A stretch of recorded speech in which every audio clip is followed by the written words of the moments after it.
Welcome back to another DG Model Works video. I'm here with you today to review another locomotive. As you can tell from the beginning of the video, we have Broadway Limited's new N-Scale AC6000 with Paragon 3 Rolling Thunder. So let's get this thing out of the box and I'll give you my take on this locomotive. Okay, there she is out of the box and ready to roll. Let's fire this thing up. Function 9 does that.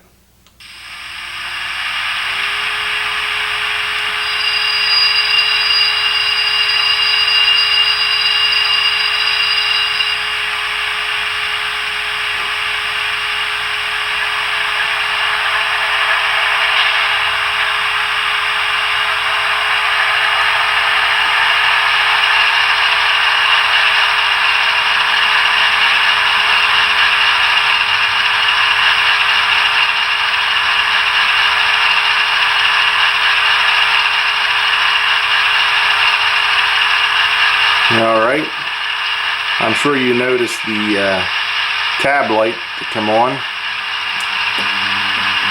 So with that, how about we get right into running this and check out the lighting, and then we'll take a closer look at it towards the end of the video.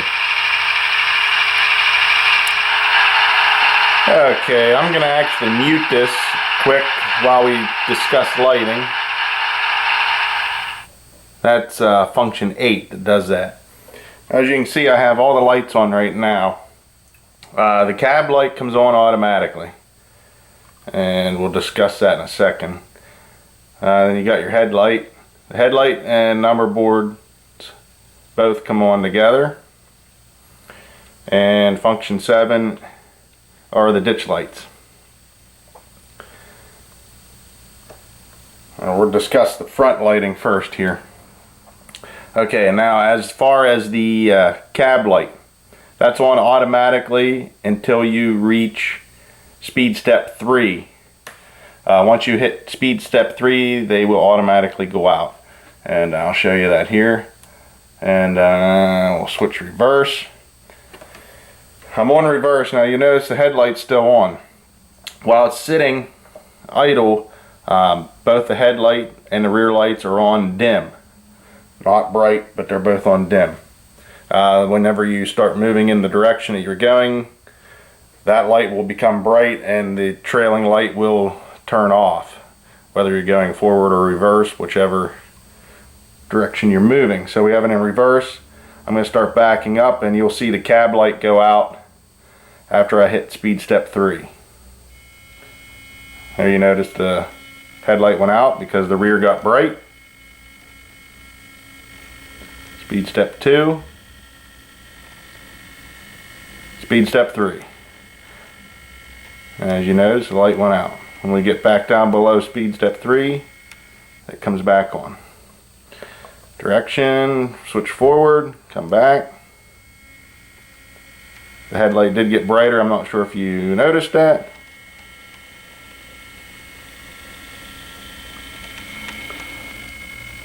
There we go. Now with the sound muted, I have noticed some slight motor hum there. Something to take note of. Also, the ditch lights, they alternate with the horn.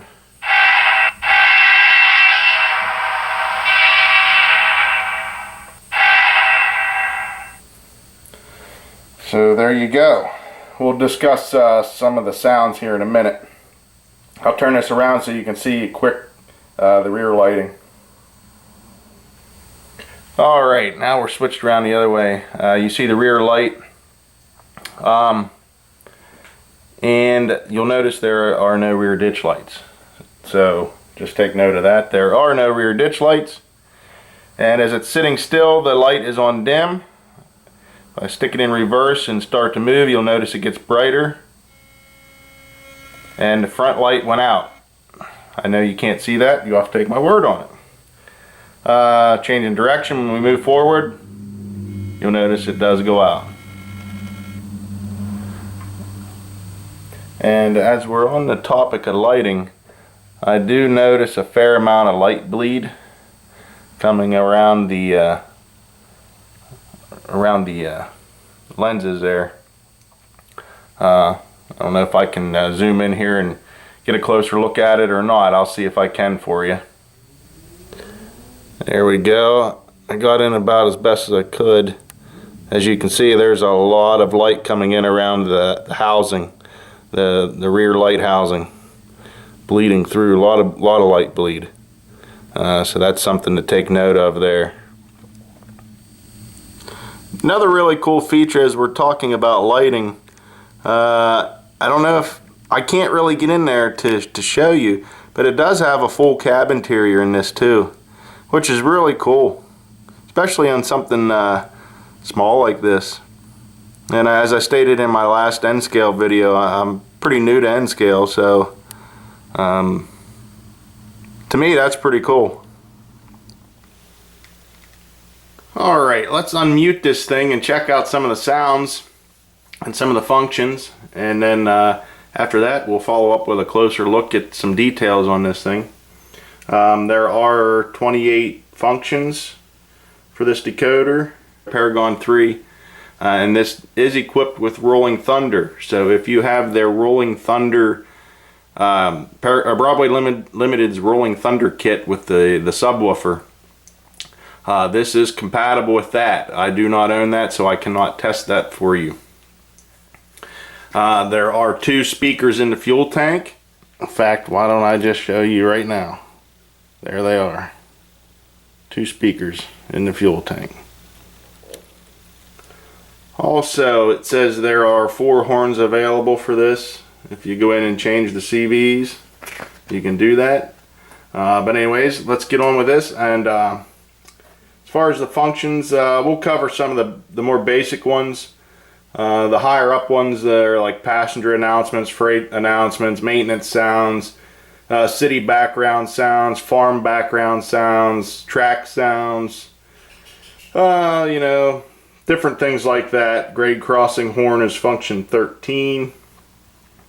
But there are a various number of different sounds that you can play with this.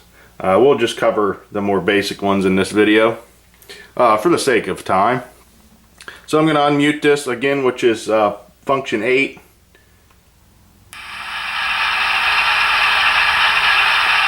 And we've heard the horn, but I'll do it again. You just press the button quick, it'll do a short horn, or you can do the long horn just by holding in the button longer.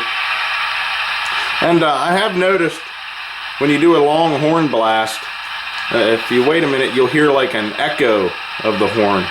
I don't know exactly why they have that in there. I guess that's to simulate, you know, the echo coming back from, I don't know, right, you know, rolling through mountains and stuff like that. Me personally, I'm not sure I really like that. But here, I'll shut up and do it for you and see if you can hear it.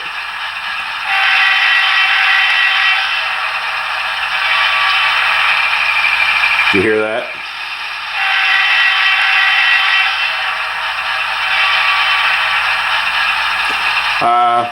I don't know, some may like that, some may not, but I don't know. I would rather not do that, but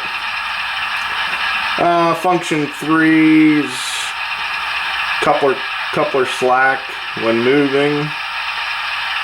Got the bell. Forgot to do that for you.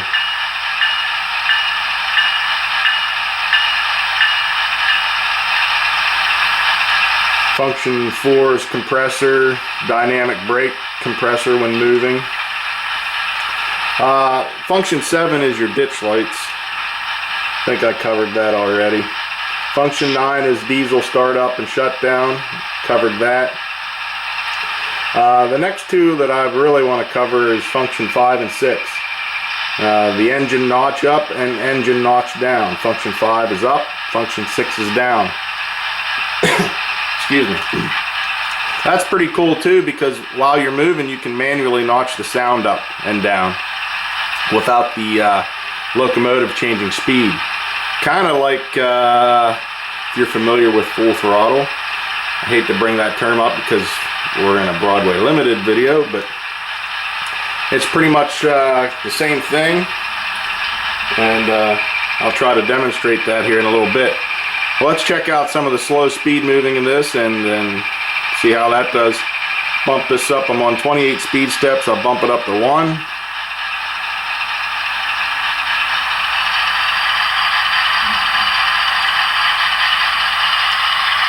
There is some slight hesitation to it. There's 2.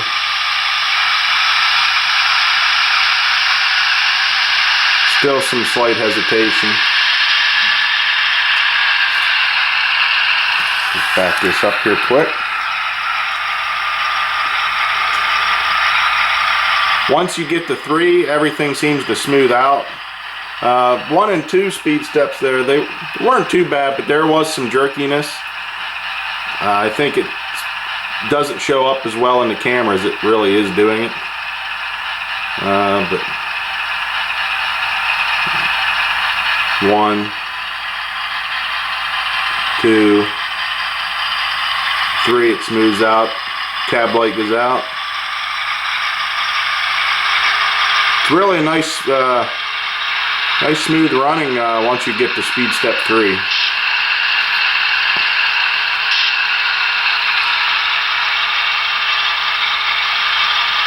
And again, it's the same as in reverse.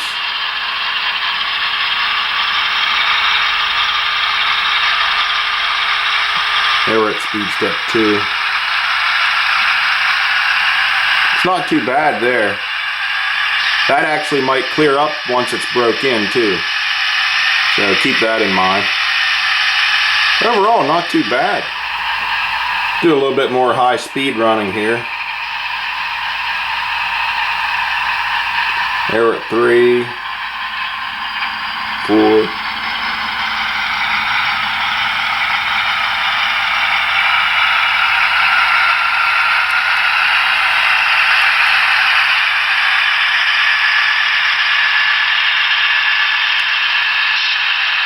That was speed step 8 that I made it up to.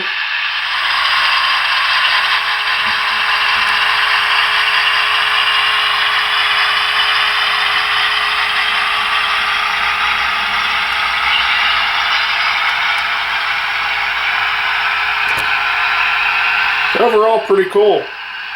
Not bad. For this next shot, I'm going to have to hold the camera here. So please bear with me. I want to demonstrate the notching up and notching down.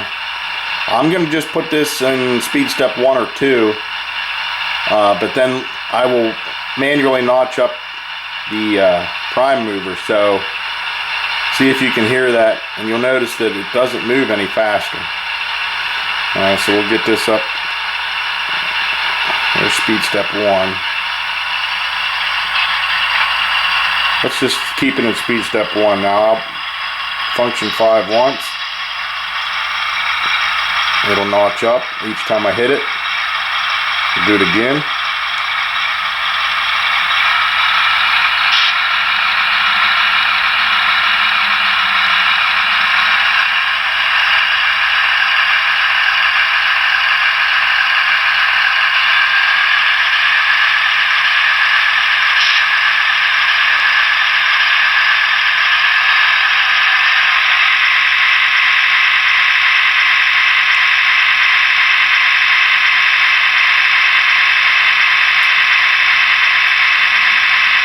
I think we're up all the way now. You can always back it back down with function 6.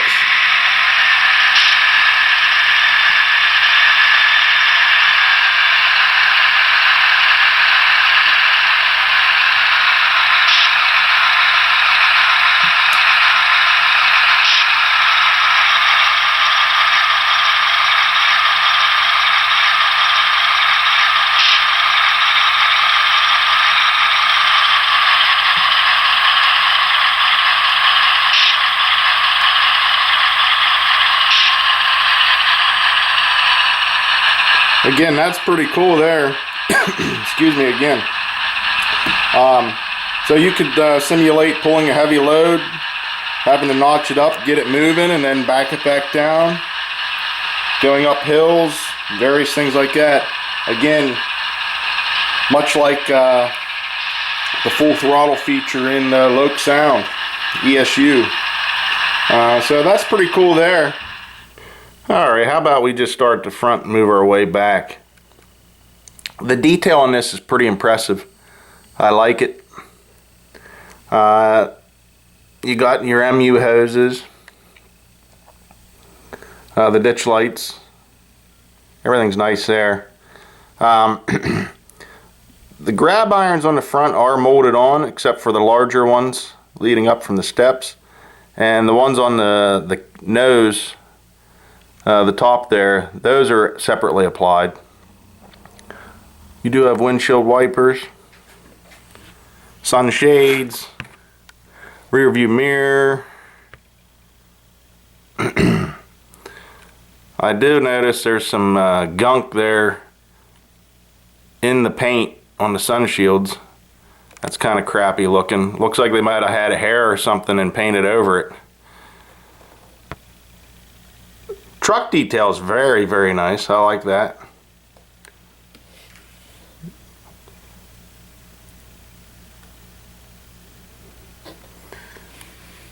The molded on detail is really sharp.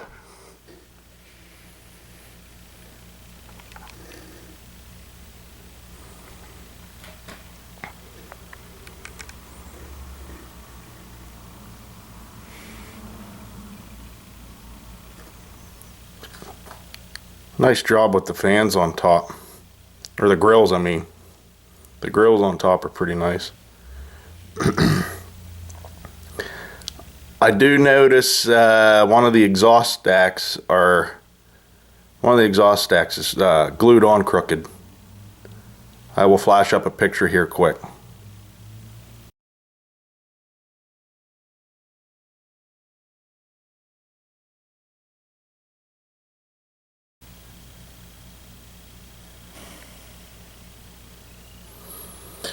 The white's kind of screwing me up there. There we go. To block some of the light so you can see the roof.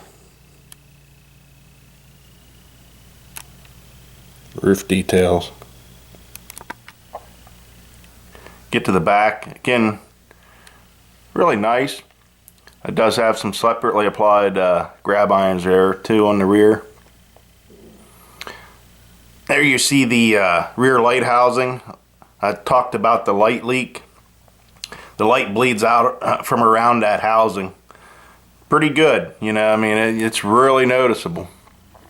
Got your MU hoses, and on the rear, the coupler cut levers molded in. That's not separately applied.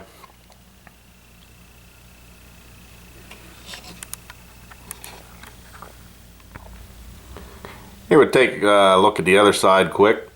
Give you a nice close-up look at it. Again, I'll tell you what, a lot of the molded on detail is really nicely done.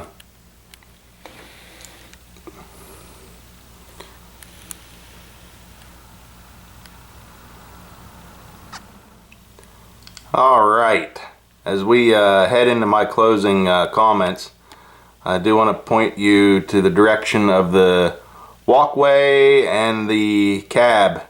And you'll notice there's a nice gap. See if I can get in a little closer. Look at that gap between the walkway and the cab. It should be tight up against there. That shouldn't be like that. I did try to press it back into place, but it's not going back. That's the way it is. So that's pretty uncool. So with that being said, let me head into my final comments. Alright, what can I say about this? Well, I'm both impressed and disappointed.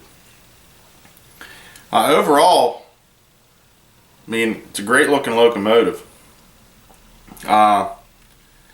Like the sounds in it. Sounds great. The lighting's really great except for the light bleed. As far as running, the slow speed step 1 and 2 jerkiness, that may iron itself out as you run it and break it in a little bit. I'm not sure. Other than that, it's a real smooth runner. It's pretty nice there. It's got both molded on detail and separately applied detail. I think if they'd have taken it a step further and actually had separately applied grab irons up the front instead of molded on, that would probably put it over the top and would have been a definite plus for themselves.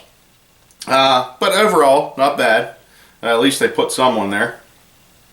The negatives, though, the whatever is underneath the paint on the sunshade, the light bleed, the exhaust stack being glued on crooked, and the major one is that big gap there up front. That I don't like. That's a big negative for me. I don't like that at all. The other stuff I could get by, especially on something this small. Most of the times you're viewing it from this far away, or you're not right up at it, so you wouldn't even notice it. But that gap, I don't like that. So that's a big negative for me. Another thing, with this being equipped with Rolling Thunder, anybody that has the Rolling Thunder kit from Broadway Limited with the subwoofer and everything, they will actually benefit from this. They'll be able to experience that. So that's another benefit for anybody that has that. Another thing we'll wrap this up with, as far as let's see, the price. Let me go over to the price. I don't like to give MSRP prices. I like to give the price that what you're probably going to actually pay for it, or what you can find it for. So this right here, AC6000 N scale with Paragon 3 Rolling Thunder sound, you will find this anywhere between $175 and $200, depending on where you shop, where you look. So definitely shop around. But that's what you're going to pay, anywhere from around $175 to $200. Honestly, I don't even know what the MSRP of this is. I don't look at those numbers because I won't pay MSRP for something, and most places don't sell it for MSRP. If they do, I ain't buying it, because there's enough other ones out there that do. This might be a $299 MSRP, and I will not pay $300 for it. So, but anyways, $175 is the cheapest that I've seen for these. So it's up to you whether you want to buy it or not. My opinion, there's good things about it and there's some bad things. Like I said, I'm both impressed and disappointed. If it wasn't for that gap up front, I'd probably be really okay with it, but I'm not okay with that gap. So, but hey, what do I tell you?